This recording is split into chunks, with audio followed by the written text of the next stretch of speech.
नमस्कार, मैं हूं श्वेता पांडे और आप देखना शुरू कर चुके हैं आर्थिक धारा डिजिटल। पूजा परिक्रमा करते हुए आज हमारी टीम आ पहुंची है कल्याणपुर हाउसिंग के सेक्टर पूजा पंडाल के पास, जो हर साल एक नए थीम में एक अलग ही तरीका का पंडाल शिल्पांचल वासियों के सामने लेकर आता है और इस साल भी कुछ अलग ही देखने को मिल रहा है। मेरे पीछे आप जो देख रहे हैं स्ट्रक्चर के सेक्टर पूजा पंडाल निर्माण करवाया जा रहा है और लगातार इसका काम भी जारी है। यहाँ छोटी छोटी टोकरियों में बल्ब लगाए गए हैं। इसका क्या मतलब बनता है और पूजा पंडाल किस थीम पर आधारित है, इन सभी बातों को जानेंगे। उससे पहले हम दिखाते हैं इस पंडाल की तस्वीरों को।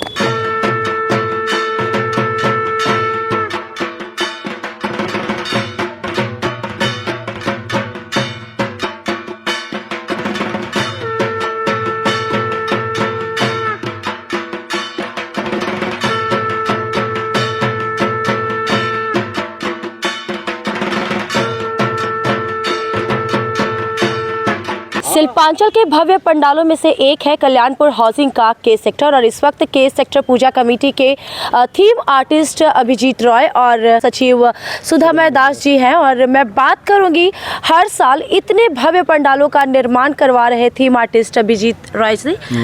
सर, हर साल कल्याणपुर हाउसिंग इतने भव्य पंडाल शिल्पांचल के सामने रखता है, तो इसके पीछे राज क्या, ये थीम, ये सोच, ये कैसे आती है? देखिए, सबसे पहला बात है तो यहाँ का जो कार्यकर्ता है, जो उद्योक्ता है, उन लोग सोचते हैं कि बड़ा कुछ करे, कुछ अच्छा कुछ करे, तभी हमको बुलाया जाता है। उसके बाद मेरा काम स्टार्ट होता है। और इस बार जो हम लोग काम कर रहे हैं, इस काम का हम लोग नाम दिए है मायर बांधन। बंगला में बोलते हैं मायर बांधन, मतलब माँ के साथ हम लोग का जो रिश्ता है, जो बंधन है, हम लोग जब पैदा होते हैं तो माँ के साथ बंध के ही जाते हैं, आप सबको पता है।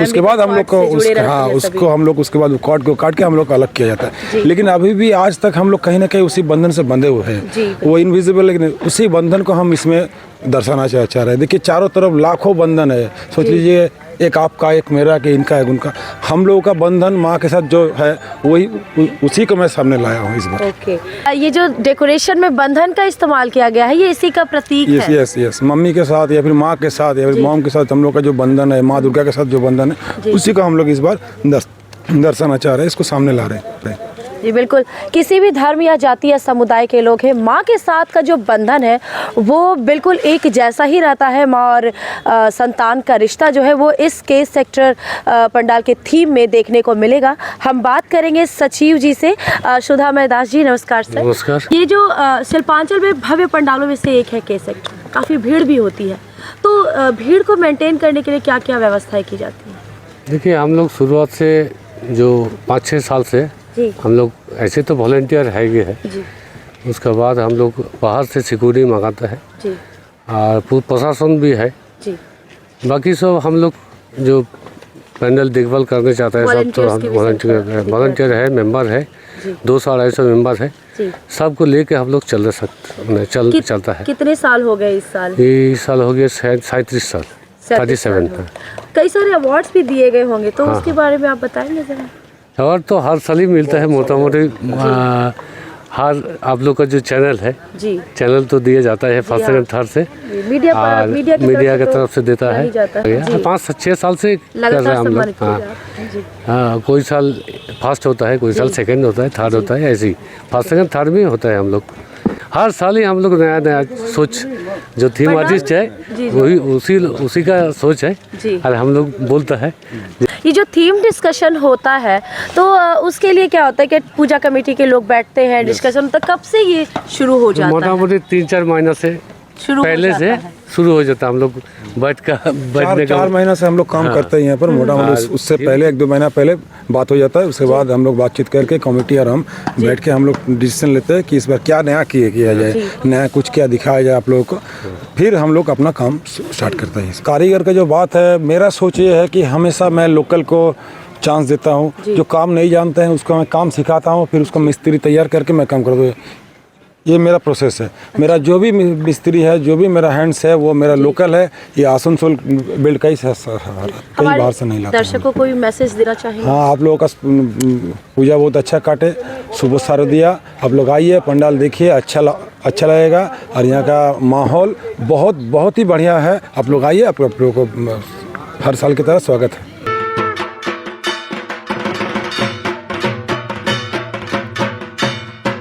कल्याणपुर हाउसिंग का के सेक्टर पूजा पंडाल अब से कुछ ही दिनों में पूरी तरह से बनकर तैयार हो जाएगा। आगंतुकों के लिए भी यहाँ पर अच्छी व्यवस्था की जा रही है, फ्लोरिंग का काम भी करवाया जा रहा है और माँ की प्रतिमा का भी काम चल रहा है। इस पूरी रिपोर्ट में मेरा साथ दिया मेरे सहयोगी अभिषेक सिंह ने। मैं श्वेता पांडे, आर्थिक धारा।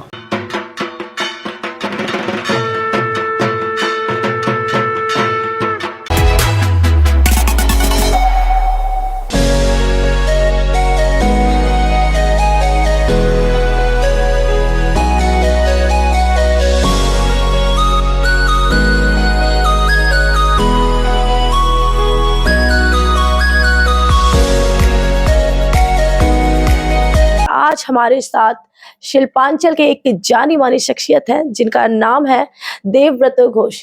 इनका परिचय मैं किस तरह से दूं, इसके लिए मैं खुद भी असमंजस में हूं, लेकिन इनका जो विजन है, जो साहित्य को लेकर, कल्चर को लेकर कि जिस तरह विजन इन्होंने रखा है, उसका प्रभाव न सिर्फ शिल्पांचल में बल्कि पूरे जिले में व्यापक रूप से पड़ने वाला है। नमस्कार सर, स्वागत है आपका आर्थिक धारा डिजिटल में।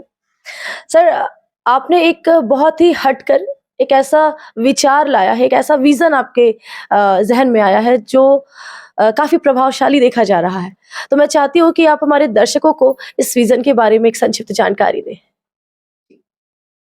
बात यह है कि आसनसोल दुर्गापुर लेके जो जिला हम लोग का है पश्चिम बर्धमान, तो इसी जिला में बहुत सारे लेखक है, कवि है, चित्रकार है। तो ये लोग को एक्सपेंशन नहीं हो रहा है, यानी कि यहाँ के किताबें, यहाँ के चित्र बाहर का आदमी देख नहीं पा रहे। फिर बाहर के नहीं, यहाँ के आदमी भी नहीं देख पा रहे हैं। यहाँ कौन इतना किताब लिखते हैं, कहाँ है वो लोग, कोई नहीं जानते हैं।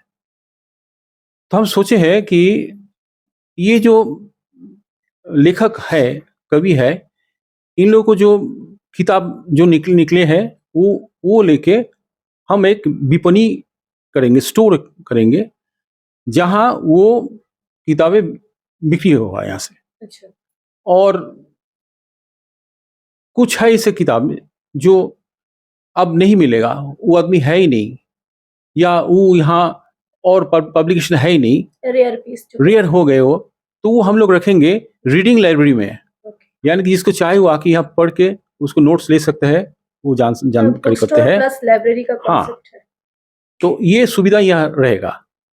यहाँ अगर आस्ते आस्ते यहाँ भी पब्लिकेशन स्टार्ट हो जाए, तब कलकत्ता जाना नहीं होगा, क्योंकि कलकत्ता जाने से जो वहाँ का जो पब्लिशर्स है, वो पब्लिशर्स क्या करते हैं, उसको अपने ढंग से वो लोग कुछ किताबें दे देते हैं, 10-15 की दे देते हैं, एक पैसा भी ले लेते हैं। लेकिन हम लोग इसे नहीं करेंगे। जैसे स्टाइल में इसको ताकि जो लेखक है वो ज्यादा से ज्यादा पैसा उसको मिले, इसलिए। और एक बात है कि बहुत कम बुक फेयर यहाँ होता है। बुक फेयर में 10% में किताबें हम लोग मिलते हैं, लेकिन दूसरा कोई दुकान में जाने से हम लोग नहीं मिलते। यहाँ सारा साल हम लोग जो किताबें आप बेचेंगे, हम लोग सब 10% रिबेट में देंगे। यानी कि जो मजा वो बुक फेयर में मिलता है वो यहाँ मिलेगा। तो इसलिए आदमी यहाँ आएंगे। बुक फेयर का इंतजार नहीं करना, जरूरत नहीं है। किसी का नया अगर कोई किताबें निकलेगा तो हम उसको पब्लिसिटी हम कर देंगे। आज से 5 साल पहले भी यहाँ कोई आर्ट गैलरी नहीं था। रविंद्र भवन के ऊपर एक जगह रख लेते थे, लिख देते थे कि आर्ट गैलरी है, कोई सुविधाएं वहाँ नहीं थे। लेकिन 2020 से यहाँ एक आर्ट गैलरी हम लोग को मिला, विद्यासागर आर्ट गैलरी। उसके बाद सिर्फ आसनसोल नहीं, दुर्गापुर से भी जो चित्रकार है वो लोग भी आते थे, वो लोग आए हैं और यहाँ एग्जीबिशन करके गए। अच्छा रिस्पांस मिला, वो यहाँ बेचे भी है। बहुत ऐसे जो पेंटिंग्स है वो भी बेचे हैं यहाँ से। यानी कि यहाँ एक मार्केट है। तो क्यों ना किसी को अगर अपना बजट पर, अगर कोई बोले भाई हमको 2000 का बजट है, वो आपको मिल जाएगा, यहाँ पेंटिंग मिल जाएगा। उसी का अलग सा कैटलॉग रहेगा, किसको कौन पेंटिंग्स का क्या दाम है, सब कौन मीडियम में लिखा है, बना है, ये सब उसमें रहेगा। ये देवव्रत घोष का घर है, जो एक बहुप्रतिभाशाली व्यक्तित्व के मालिक है। और घर के ठीक बगल में वो लाइब्रेरी, वो बुक स्टोर मौजूद है, जिसमें अभी काम किया जा रहा है। इसके रंग रोगन का काम अभी जारी है। और बुक स्टोर का नाम दिया गया है बोई बाहिक, बड़ा ही अनोखा नाम है। और बोई बाहक को हम लोग इंग्लिश में बुक कुरियर कह सकते हैं और हिंदी में किताब ढोने वाला। लेकिन जो किताब अभी मोबाइल में आ गया है, लैपटॉप में आ गया है, उसमें क्या होता है कि युवा पीढ़ी का इंटरेस्ट मैक्सिमम रहता है कि क्योंकि जो किताब है उसका कुछ क्या बोलते हैं, कुछ डिफिकल्टीज भी है। जैसे फिजिकल फॉर्म में किताब ले जाना आने में उसको बहुत तकलीफ है। आप 10 किताब एक साथ नहीं ले जा सकते उसके लिए। अगर आप कहीं घूमने आप जाते हो या कहीं आप बस में ट्रैवल करते हो, ट्रेन में ट्रैवल करते हो, तो मोबाइल क्या होता है, इट बिकम्स वेरी हैंडी। इसमें युवा पीढ़ी का क्या होता है, वो उसका कंसंट्रेशन सबका जनरली वो 15 मिनट से ज़्यादा आजकल कोई युवा का नहीं रहता कि 15 मिनट से ज़्यादा एक साथ पढ़े। तो वो क्या करते हैं, वो स्क्रॉल करते रहते हैं। हमेशा आप देखोगे कि क्या स्क्रॉलिंग। इसमें क्या होता है कि जो उन लोग का जो मेंटल मेकअप है, जो साइकोलॉजिकल जो चीज़ है कि ये किताब का थोड़ा पैर पढ़ लिया, वो किताब का थोड़ा पढ़ लिया, वो किताब का थोड़ा पढ़ लिया, इसमें अगर कोई फिजिकल फॉर्म में कोई किताब लेके जाए ये संभव नहीं है इसके लिए। लेकिन एक बात है, इसका कोई सब्सटीट्यूट नहीं है, किताब का कोई सब्सटीट्यूट नहीं है। क्योंकि किताब जो हम लोग बोलते हैं कि ये एक यूनिवर्सल फॉर्म है, जिसका एक यूनिवर्सल अपील है। ये यूनिवर्सल अपील जो मोबाइल में नहीं है, क्योंकि जो ओल्डर जनरेशन है उसका ऐसे नहीं कि वो इससे कम ही कर सकती है। लेकिन अभी भी हम लोग का जनरेशन या those who are between 40s and 50s they still prefer that it should be in a book form. किताब का जो मज़ा आता है, किताब का जो पढ़ने का जो मज़ा है, जो उसका सुगंध है, जो उसका काली में, जो लेखन में जो दिलचस्पी है, वो कभी आपका जो मोबाइल में उसको वो पढ़ने का रस नहीं मिलता। আসানসোল শিল্পাঞ্চলে অনেক মানুষ লেখালেখি করেন, অনেক পত্রপত্রিকা আছে, কিন্তু তাদের একটা চাহিদা ছিল যে নিজস্ব একটা পুস্তক বিপণী দরকার, যেখানে এসে যে কোনো মানুষ তারা নিজেরা নিজেদের লেখা বই জমা দিতে পারবেন এবং যে কোনো মানুষ এসে বই সংগ্রহ করতে পারবেন, বই কিনতে পারবেন এবং একটা লাইব্রেরি সিস্টেমে এসে বই পড়াশোনা করতে পারবেন। সেটা আজকে এখানে শুরু হলো এই দেবব্রত ঘোষের মহানুভবতায় প্রতিনিয়ত দপ্তরে। এবং আমরা আশা করছি এলাকার সাহিত্যপ্রেমীরা, সম্পাদকরা, সংগঠকরা যে এই কাজটি আগামী দিনে একটা বিশাল আকার ধারণ করবে, যা আসানসোল শিল্পাঞ্চল তথা পশ্চিম বর্ধমানকে গর্বিত করবে। आपका किताब यहाँ पर उपलब्ध रहेगी सर? आपका परिचय? আমার নাম শামসুজ্জোহা। আমি মেনলি অঙ্কের শিক্ষক। আগে অঙ্ক বই লিখতাম, কিন্তু বর্তমানে আমি সাহিত্য চর্চা করি। এবং আমাদের যে আমরা বইগুলো ছাপি তার কোনো বই দোকান ছিল না সেই সময়। কোথায় আমাদের বইগুলো পাওয়া যাবে? তো আজকে অত্যন্ত আনন্দের বিষয় যে আমরা এখানে একটা অন্তত আমাদের বই বিক্রি হবে তার একটা ঠিকানা, আমাদের বই আমরা লিখতে পারবো যে আপনার গার্ডেনের অমুক দোকানে তুমি আমাদের বই পাবে। এটা আমাদের দরকার ছিল। आपने जिस पुस्तक की रचना की है उसका नाम? আমি লিখেছি ডক্টর এপিজে আব্দুল কালামের জীবনী, ইংরেজি বাংলা, তাছাড়া কবিতার বই, তাছাড়া উপন্যাস, গল্প, নাটক, অনেক কিছু আমি লিখেছি। আমি নীতা কবি মুখার্জি, জামুরিয়ার একজন কবি এবং বাচিক শিল্পী এবং সম্পাদিকাও। তো আমি এই আমাদের দেবব্রত ঘোষ মহাশয়ের আহ্বানে এই যে বৈবাহিক আজকে উদ্বোধন হচ্ছে, তাতে আমি অংশগ্রহণ করতে পেরে নিজেকে গর্বিত মনে করছি। উনি যে সুন্দর একটা শুভ একটা প্রচেষ্টা শুরু করেছেন, তাতে আমাদের সকলের দায়িত্ব আছে এটাকে এগিয়ে নিয়ে যাওয়ার। तो ये दुकान कैसे खुला? ये हम जो दीदी ने लक्की भंडार दिए थे, वो लक्की भंडार से हम ये दुकान किए। दादा का पास काम करते थे रोज, मतलब खाना बनाने का। तो दादा ने बोले कि ये पैसा क्या करोगे तुम ये पैसा गलत इस्तेमाल मत करो, ये मेरा जगह दे रहे, यहाँ पर तुम अपना दुकान करो। इससे आप महीना में कितने कमा लेते हैं? इससे हम महीना में 3000 ऐसे हो जाता है। आज के लिए इतना ही। अब शिल्पांचल की छोटी बड़ी खबरों को देखें फटाफट। श्रीपुर फाड़ी क्षेत्र के एनएच किनारे हिंदुस्तान ढाबा के समक्ष रंजीत ढांगर के नेतृत्व में स्थानीय आदिवासियों ने किया प्रदर्शन। आरोप, होटल मालिक ने हड़प रखी है रंजीत की 5 कट्ठा जमीन। इसके पूर्व ढाबा मालिक सुरेश प्रसाद ने पुलिस आयुक्त से मांगी थी सुरक्षा। कोर्ट ने लगाया था 144। घटनास्थल पर पहुंचे पुलिस के आला अधिकारी। बुधवार को होगी जमीन की मापी। बराकर चिरकुंडा पुल पर कार मोटरबाइक की टक्कर में बाइक सवार युवक की मौत।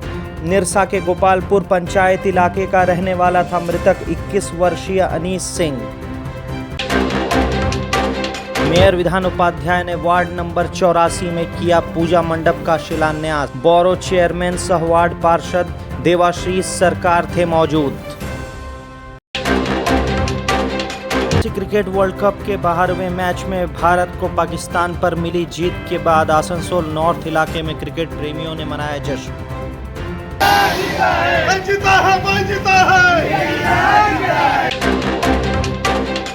बाराबानी में टीएमसी की ओर से जरूरतमंद महिलाओं में साड़ी वितरण। मेयर विधान उपाध्याय और असीत सिंह रहे मौजूद।